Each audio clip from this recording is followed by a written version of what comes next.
the second big piece I want to make sure, the point I make about Y12s, it's not just making stuff, it's making stuff in a really tight operating envelope. But then we also have to demonstrate that the thing or things we make meet very strict quality requirements so that you get the performance you want. So the trick at Y12 is making stuff in a tight envelope and proving with a body of evidence for everything we make that it meets the requirements. And so that's the organization that I'm in now.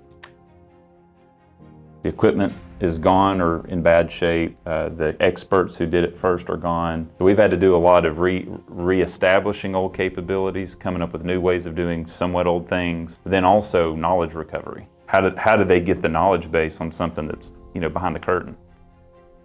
When we look out over the horizon, what do you see? I'm terrible at predicting. Human beings in general, I think, are pretty bad at predicting the future.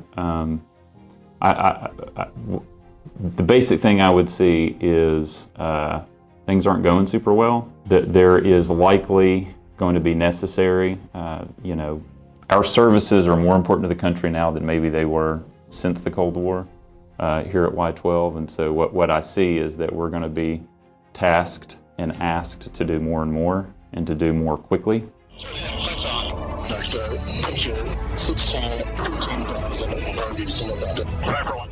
Well, thanks for taking the time to sit down. It was awesome to be able to go through the library and learn a little bit more about the history. I want to tie that history into modern day, but before we kick it off, will you tell me a little about who you are and what you do here? Yeah, so I'm Kevin Shipp, and been at Y12 for 16 years, just about.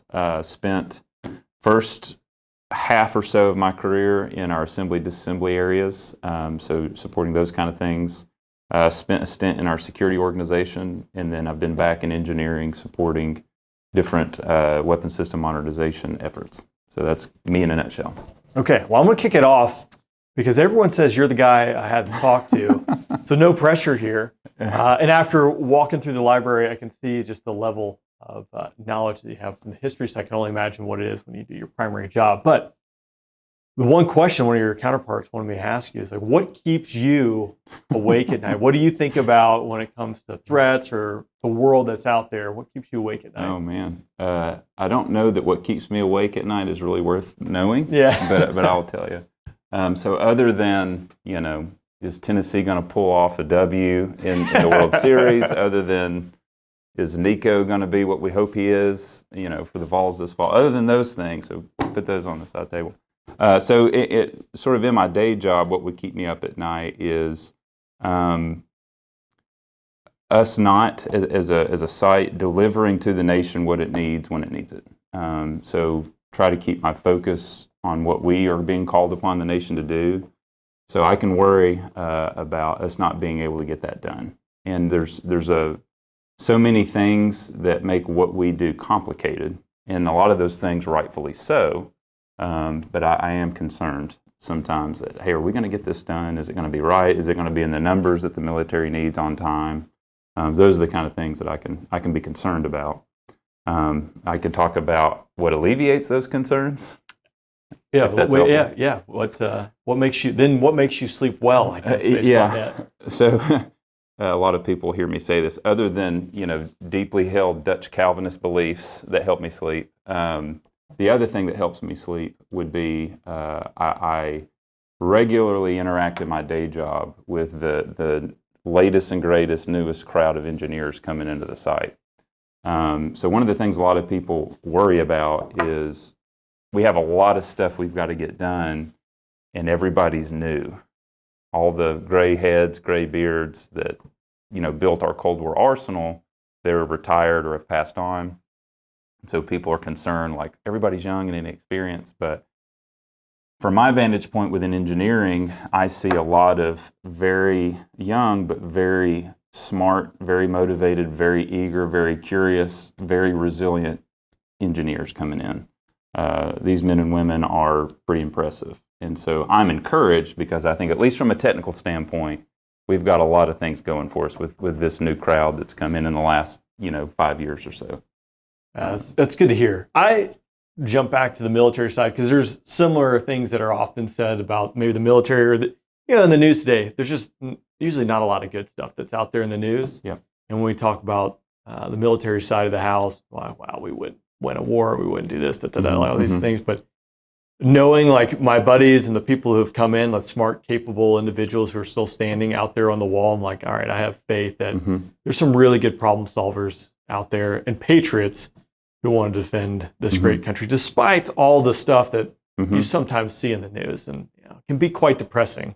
For most people. That's right. And what I say about our technical workforce, I can say about other organizations.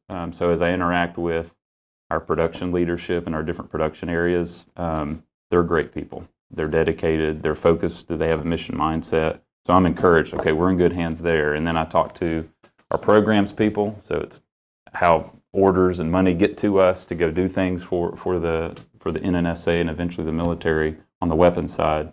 I'm encouraged by them, dedicated people, passionate, curious. So when I think rationally and I really look at what's in front of me, there's a lot of reasons to be hopeful and encouraged.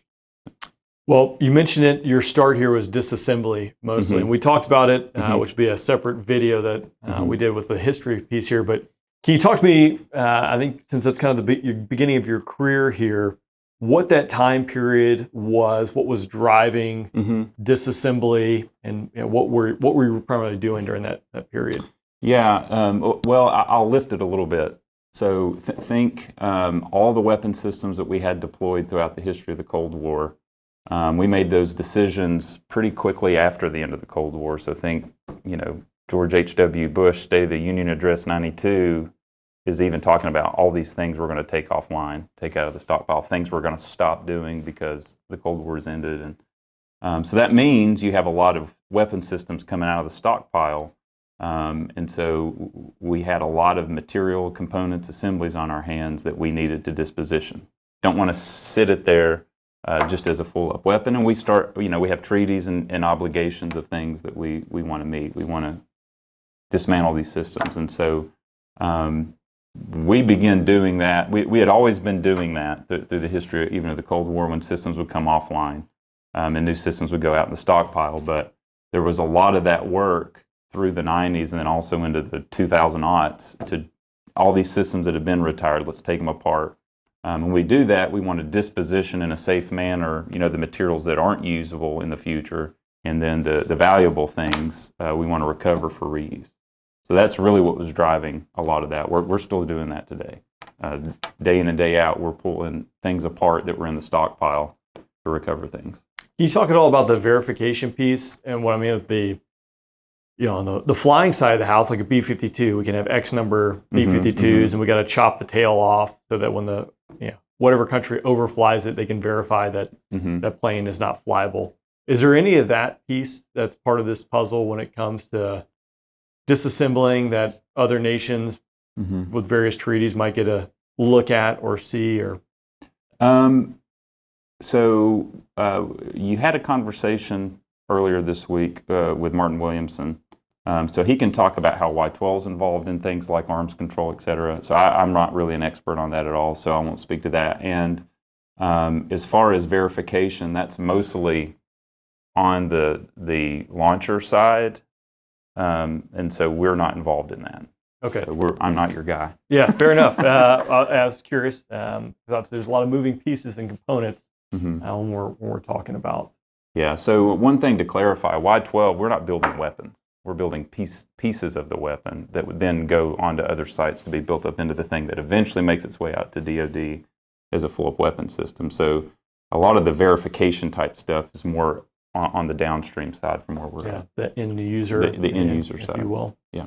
Yeah. Can you talk to me about your time period kind of after the transition, after disassembly? What was your path through Y-12?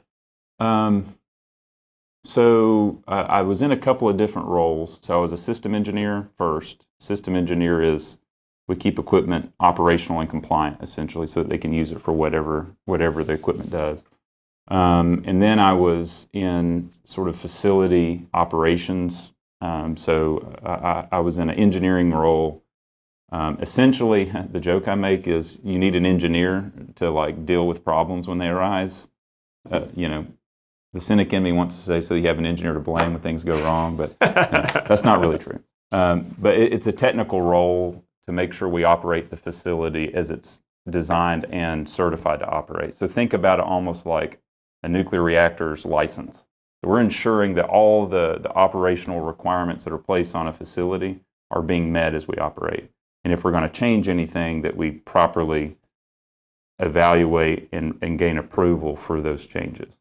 So there's kind of, this is actually a key point I want to make. Y12 makes stuff. Okay, that's like our bread and butter.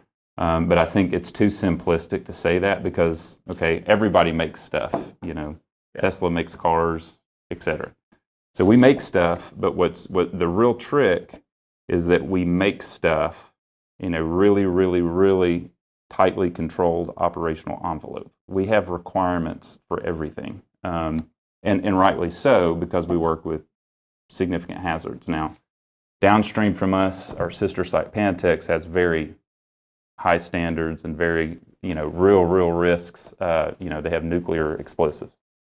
Whereas on our side, we have the ability to have criticalities or have fires where you could really have an impact to the public. So we implement very, very rigorous operational controls on everything. I always joke that our wiggle room for error is about 1 millimeter by 1 millimeter, and that's generous. I mean, we're a tightly controlled environment. So the role I was in was ensuring that we stay within that tightly controlled operating envelope.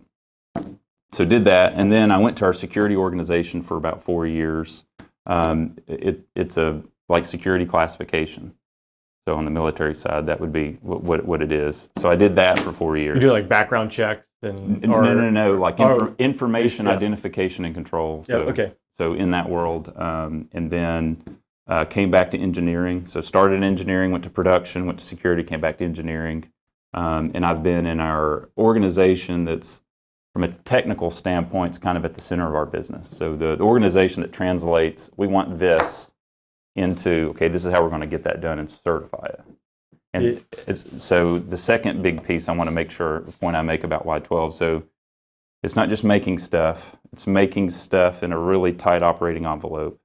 But then we also have to demonstrate that the thing or things we make meet very strict quality requirements so that you get the performance you want. So the trick at Y12 is making stuff in a tight envelope and proving with a body of evidence for everything we make that it meets the requirements. And so that's the organization that I'm in now.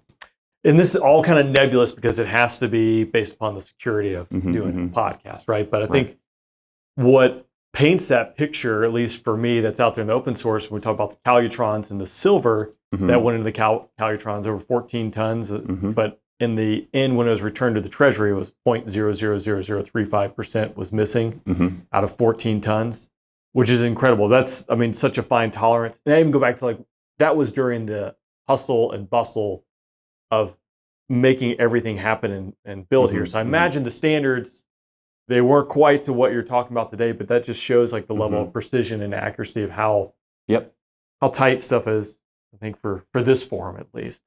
Yeah, that's right. I'll dive into it. Yeah, and what I would say is sometimes we're like, does it really have to be quite that tight? Not on the safety, but on the like quality side, it's like, but really? Yeah. That really matters. But at the end of the day, yes, it matters, and that's what we hold ourselves to.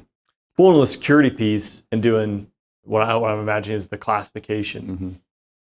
The depth and breadth of your knowledge across, I would imagine, multiple expertise or specialties throughout even this complex has to be vast, because the ability to need to share information with people who need it, but then also know where we don't want to make an aggregate of information from something that might seem innocuous over here and innocuous over here, but you put those two pieces together and it gives an adversary an advantage. Can you talk to me some of the challenges in that role, or like, is that a fair statement? That's an interesting question.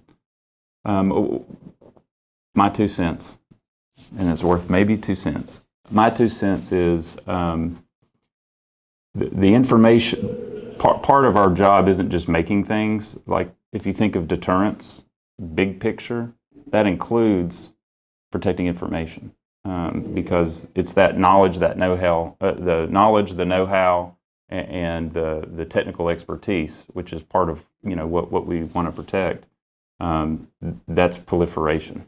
That knowledge going out is proliferation, and so I view protecting the right information is just part of our deterrent. It's part of it, and so I'm an American, and I want America's interests to always be held and to win the day, if you will. And so I view us protecting the information, the valuable information that we have, as part of just protecting our interests and that of our allies. I mean, we have scores of allies that rely upon our deterrence. And so I view it that way.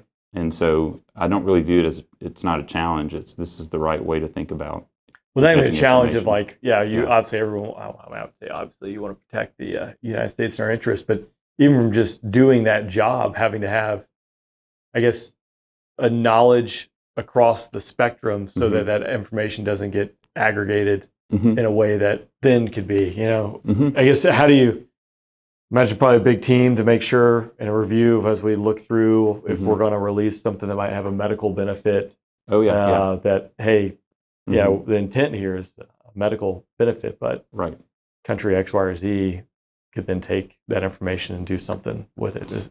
Yeah. Well, so, it's interesting. Again, this is something you could read about, maybe we could call it an ongoing debate, but in a democratic, open society, even from the get-go in the Manhattan Project, the idea of restricting information flow was like, this is not scientific. Like, we want knowledge and information to go, and that's how you advance, et cetera. So there is a tension between democratic ideals and information protection. There is a tension there, and you can go dig into DOE policy on things like classification, and very specifically, we do not limit the release of information. If somebody's medical or safety information is necessary to make sure they receive the care they need, that information is released to as much as possible. And usually what is important for things like safety or health have no bearing on the stuff that matters, the information that we really care about. Saying you were exposed to this material these days or these years, that's releasable. So we work really hard to release as much as we can. And by order, we have to release that information. So it's actually not as complicated as people think between what can be released to help, to give people the health records they need versus technical information that actually gives an adversary an advantage in their weapon program, if that makes sense. So it's really not as complicated as you might think. Yeah, okay, fair enough. Yeah. So today, can you talk to me about your role here and what consumes a day-to-day? So in our organization, we're in the engineering division. So we're a bunch of different engineering disciplines that take. I'll use an example. So if the Air Force wants a new warhead to go on a new missile, design agencies, Lawrence Livermore National Lab, Los Alamos National Lab, one of those design agencies will get the task of going to design a gizmo that'll meet military requirements. And then Sandia National Lab is involved either way. And so one of those two labs, Los Alamos or Lawrence Livermore, will have a design that includes components that we make, and that design comes to us. And our organization is the one, from a technical perspective, responsible for translating those designs into something that can be built within the operating envelope, and we can certify that to then go to the stockpile. And so our organization's involved in current production work. A lot of our time is spent getting ready for future systems. So we're modernizing the entire triad. That means new bombs, new warheads for missiles.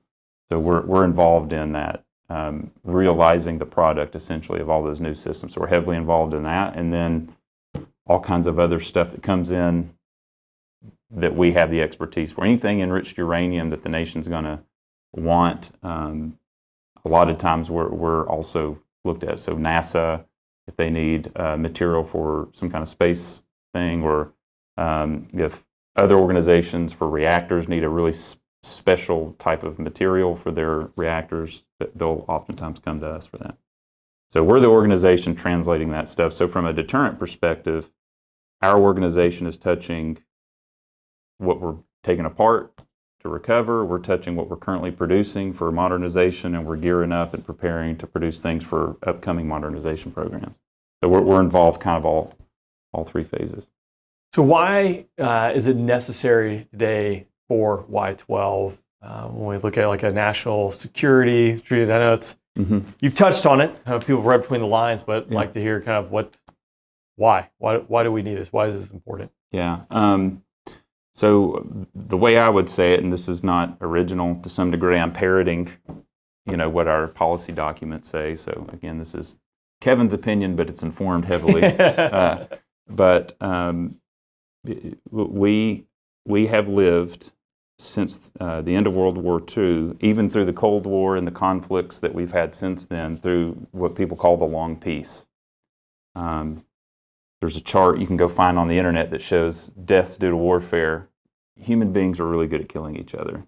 And it turns out, maybe surprisingly, that the long peace can kind of be tied to the end of World War II and the introduction of nuclear weapons.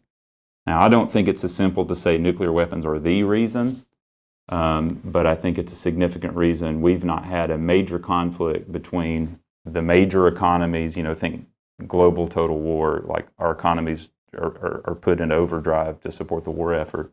We've not had that since World War II. Even with what's going on around the world right now, we're still not there. And I think nuclear weapons existing is a big part of that. There's a good Richard Rhodes quote, if you're familiar with Richard Rhodes. Essentially what he's saying in the quote is, nuclear weapons have functioned kind of like a vaccine to humanity.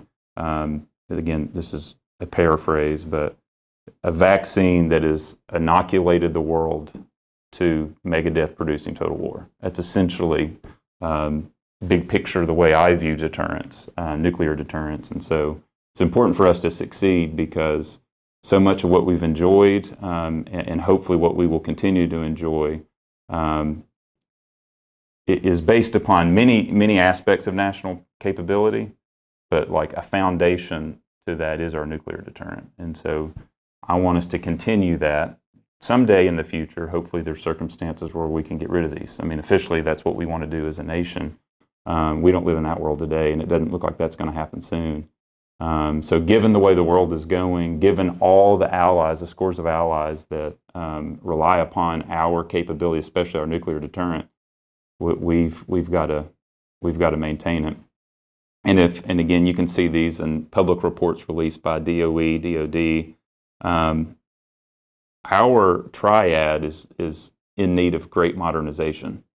So a big part of what we're involved in right now is preparing ourselves and our capabilities for that modernization. But again, if you read the tea leaves and what's coming out of our leadership in the nation, that triad modernization is necessary, but it's probably not enough. That's probably like the minimum, the baseline. We're going to need even more than that probably as threats continue to multiply and things keep changing almost on a daily basis. It's like I get home, my phone's away all day long. I get home and check the news, and it's like, well, there's a new thing. So we must succeed in supporting that overall deterrent modernization. Yeah, and the Air Force is under a big modernization piece with it. We don't even talk about the weapon itself, just the ability for silos to communicate. Mm-hmm. When they built these, there was no one out there, and now there's all sorts of businesses, towns, cities, property. So dealing with the real estate, going through that, like, hey, I need to cut through your land. Like, there's a lot of hurdles that have to be overcome just when we think of even just the logistics and the admin piece of it, not more really even talking a capability piece of it. You talked to me about so it's a weapons internship program, or did I? Yes, the weapon intern program. You talked to me a little bit. A lot of the listeners and viewers, they're kind of familiar with Air Force Weapons School. I've had weapons officers on, but I think that parallels a little bit into your world with what you went through there. Okay. Why do you want to know? No, I'm just kidding. Can we get a listening device on this guy? Yeah. No, I don't want to function like an official spokesperson for the program, but incredible privilege to get to be a part of that. So the Weapon Intern Program is a program owned and led by Sandia National Laboratories. Y-12 sends a person every year, so it's a program that's done every year, and essentially it's creating year by year a fresh group of people that understand the history of our weapons program and what it means to get a weapons system up and out the door, kind of start to finish the whole thing. It's an incredible program. I have my history right. A guy at Sandia, Dr. Hogan, started the program because he kind of saw, like, okay, with the Cold War ending and kind of ramping down, we're going to have all these people coming into the weapons community, the nuclear security enterprise, who haven't gone through the process of, like, taking something from concept through to actual production. So we need to have some mechanism, an intern program, where we teach that process and that history, while we don't have new things coming online and out the door. Obviously, that's been huge because it's maintained a knowledge and an expertise that would have just been lost. It's just like, if you don't work out for 25 years, you look very different after 25 years. So in essence, that program has functioned like almost like we're just going to exercise, not actually doing real design work, but understanding the history and the process. And so, yeah, privileged to do that program. Again, you could reach out to Sandia and talk to them about that program if you wanted. Yeah, it's interesting to hear that aspect of it, because it's something I definitely haven't really thought about, but the parallel might be on the aviation side of it. We have an F-22 production line that gets shut down. Well, like, that's never going to be reopened again. Or in order to reopen, it would cost a tremendous amount of treasure, but all that capital, knowledge, resource, and know-how is gone. Even the tooling to make that plane. So once it's gone, it's gone. Like Humpty Dumpty, it's tough to put him back together again. So is that a fair analogy to kind of? Yeah, and I can bring it closer to home to Y-12. So we have some processes and capabilities that we've completely let go just because we didn't have a need for it. Hazardous, let's clean it up. Right decision at the time with the way the world was going, and it looked like it was going. But then we fast forward to, kind of, I don't know, I'll pick 2018 and on, and we're needing to do some things that we've not done in a long time. The equipment is gone or in bad shape. The experts who did it first are gone. So we've had to do a lot of reestablishing old capabilities, coming up with new ways of doing somewhat old things. But then also knowledge recovery. So especially within our technical workforce, you've got a relatively new, freshly cleared engineer who's being looked to like, we need to stand this process up. How are we going to do that? And it's like, how do they get the knowledge base on something that's behind the curtain? So actually a big part of my job is helping bring, I call it knowledge recovery, transfer, and retention. So we did a really good job. In fact, we have people dedicated to preserving knowledge, so documents, historical documents, operating procedures, et cetera. We have that, and what I'm trying to help do is get that information in the right hands at the right time so that these newer engineers get up to speed really quickly and then can be dangerous. And I'm finding that if you give them those tools, they do it. But it's to your point, yes, if we weren't doing things intentionally to recover that knowledge and transfer it to the new workforce, it would be that. It would be, hey, this is going to be too expensive, too hard, we can't do it because we've lost the knowledge. Well, the knowledge is there, it's just not in we got to get it in this brain, and then they can go execute. Well, not behind the curtain, the conversations I've had over the last couple of days, that seems to be the theme. And it's impressive to me, one, if I just look from a historical standpoint, what was documented during the Manhattan Project, when, again, we talked about the ultra secrecy that went through that program, but now that history has been preserved, so you're actually able to see a little bit of what it was like. But then also, if I'm drawing conclusions here, jumping from point A to point D or whatever it might be, the fact that that knowledge base is maintained, not stovepiped, or not the information is able to be accessible by the right people at the right time versus just kind of lost on a hard drive or a vault. And the funny story I have is that kind of, again, I think ties to this. My first fighter squadron, when I showed up, a couple different secure facilities inside the building, one of which had a couple old HUD tapes. And it was from one of which in there, as I was sitting there in the middle of the night, was a shoot down. And it was the last F-16 shoot, it was the last US shoot down period that happened in Kosovo. But this thing was just kind of lost in the corner, stuffed away that, as people and organizations change, like it just kind of gets lost in translation unless you really know what you're going to look for. And also it's on a piece of media that is a little outdated, So floppy disk. Yeah, it's interesting to hear and impressive to see this stuff being captured so that if you do need to go back and get it. And I'm sure there's a lot more hurdles to it. And so, the details and the sausage making we'll keep behind the curtain. Yeah. But it's impressive to just see all this kind of come together, and then the people who are working here, patriots, who are very smart, has been the thing, which is what you need here. It's cool to see that for sure. Yeah, and one other comment I'll make back to a previous question, and again, part of what helps me sleep is I will pretty regularly be a part of tour groups coming from our design labs or from the DoD, so I think Air Force, Navy, whatever, and we're taking them through our production areas. So they're being toured through our production capabilities by our leadership, on the production floor. And it is almost always a refrain like, man, you really chose the right people, or you really tailored those tours because those people were impressive. And it's like, I'm actually just taking the people who do the work. Like, I'm not earmarking, well, don't do this guy or that lady, these are just the people there, so that encourages me because I know people, and you get familiar with people and you forget, like, oh, they're crushing it. And these people who don't see them every day are, that stands out to them. And so it helps me sleep. Yeah, that's cool. Again, because that's not always the case in every organization, but from just my interaction in a limited capacity here, I can wholeheartedly believe that that's the case, which is pretty cool. What do you see the landscape out there when it comes to threats? And again, I know what keeps you awake at night is making sure you can answer the nation's call, but when we look out over the horizon, what do you see? I'm terrible at predicting. Human beings in general, I think, are pretty bad at predicting the future.